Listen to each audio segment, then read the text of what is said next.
हर हर महादेव। आज हम प्रहलाद, भक्त प्रहलाद की कथा सुनाने जा रहे हैं। भक्त प्रहलाद एक ऐसे भक्त हैं जिन्होंने संसार को अपनी भक्ति से चकित कर दिया। इनके पिता का नाम हिरण्यकश्यप था, माता का नाम कयाधु था। वह दैत्यों का राजा था। उसके भाई हिरण्याक्ष को भगवान ने वाराह का रूप धारण करके मार डाला था और उनसे बदला लेना चाह रहा था ये, क्योंकि तब से ही वह देवताओं से चिढ़ता था और उनसे बदला लेना चाह रहा था। उसने बड़ी तपस्या की थी। उसे ब्रह्मा जी का एक वरदान मिला था कि उनका बनाया हुआ कोई भी जीव बाहर से, भीतर से, दिन में या रात में, पृथ्वी में, आकाश में, अस्त्र से, शस्त्र से उसे मार नहीं सकता है। इस वरदान को पाकर हिरण्यकश्यप बड़ा घमंडी बन गया था। इसके छोटे लड़के प्रहलाद थे। वे भगवान की भक्ति करते थे। उन्हें विद्यालय में भेजा गया। उनका मन पढ़ने लिखने में नहीं लगता था। वे राम राम जपा करते थे। उसके अध्यापक को बड़ा डर लगता था।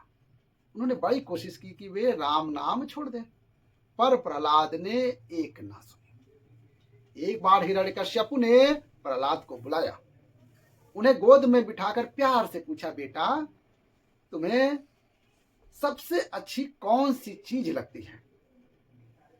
प्रहलाद ने कहा, पिताजी संसार में ईश्वर के समान कोई चीज हमें अच्छी नहीं लगती है। यह सुनते ही हिरण्यकश्यप बड़ा गुस्सा आया उसे। उस निर्दयी ने अपने नौकर को बुलाया और प्रहलाद को मारने की आज्ञा दी। नौकर तलवार और भाले लेकर मारने के लिए दौड़े। ईश्वर की कृपा से प्रहलाद के शरीर से छूते ही तलवार और भाले टुकड़े टुकड़े हो गए। यह देखकर हिरण्यकश्यप बड़ा अचंभा हुआ। वह प्रहलाद को मारना चाहता था। उसने एक भयंकर हाथी मंगवाया। प्रहलाद के हाथ पैर बांध दिए गए और हाथी के सामने डाल दिया गया। हाथी ने मारने के स्थान पर उसे उठाकर मस्तक पर बैठा लिया। प्रहलाद फिर बच गए। दुष्ट हिरण्यकश्यप अभी भी शांत नहीं हुआ। उसने प्रहलाद को एक अंधेरी कोठरी में बंद कर दिया। वहां बड़े भयंकर भयंकर सांप छोड़े गए।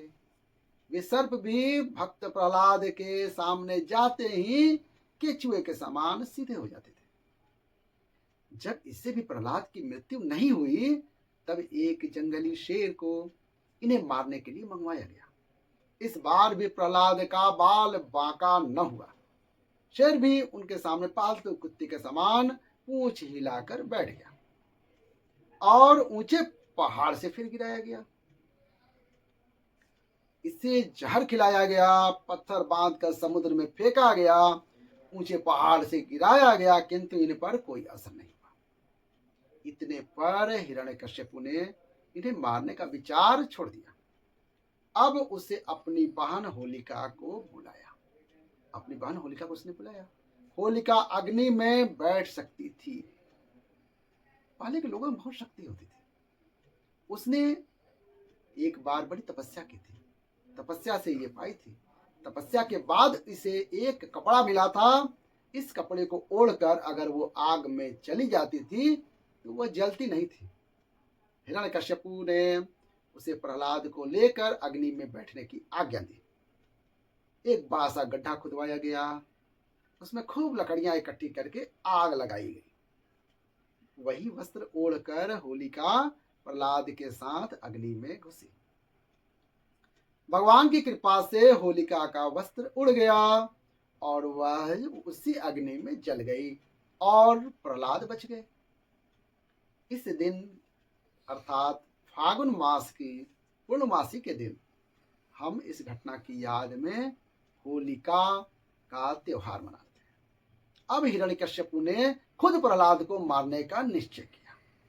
उसने उन्हें एक खंभे से बांध दिया और गरज कर पूछा, अरे मूर्ख, अब बता तेरा भगवान कहाँ है, अब मैं तेरा वध करूंगा, बुला ले अपने भगवान को। प्रहलाद ने नम्रता से कहा, पिताजी वे सब जगह हैं, इस खंभे में भी है। इतना सुनते ही दुष्ट राक्षस ने खंभे पर जोर से एक घूसा मारा। उसके घूसा मारते ही खंभा फटा और भगवान नरसिंह के रूप में खंभे से प्रकट हो गए। भगवान का आधा शरीर मनुष्य के समान था और आधा शेर के समान।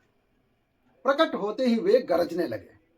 हिरण्यकश्यपु ने बचने की कोशिश की, भगवान ने उसे पकड़ लिया और शाम के समय जब दिन समाप्त होने वाला था तथा रात शुरू होने वाली थी, उसे राजसभा में सबके सामने डेहली पर बैठकर नखों से चीर डाला।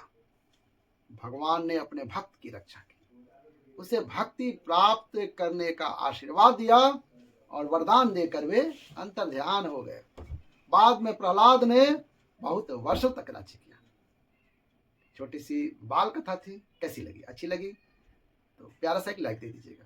और चैनल को अगर आपने सब्सक्राइब नहीं किया है, मुझे पता है आपने नहीं किया है क्योंकि हमारा खुद नया चैनल है, आप इसे सब्सक्राइब करके बेल का बटन दबाकर ऑल का नोटिफिकेशन ऑन कर दीजिएगा, ताकि हमारे जो भी भक्ति, सत्संग, कथा, प्रवचन के वीडियो आएंगे उसका नोटिफिकेशन आपको आ जाएगा। इसके साथ वीडियो का अंत करते हैं। हर हर महादेव।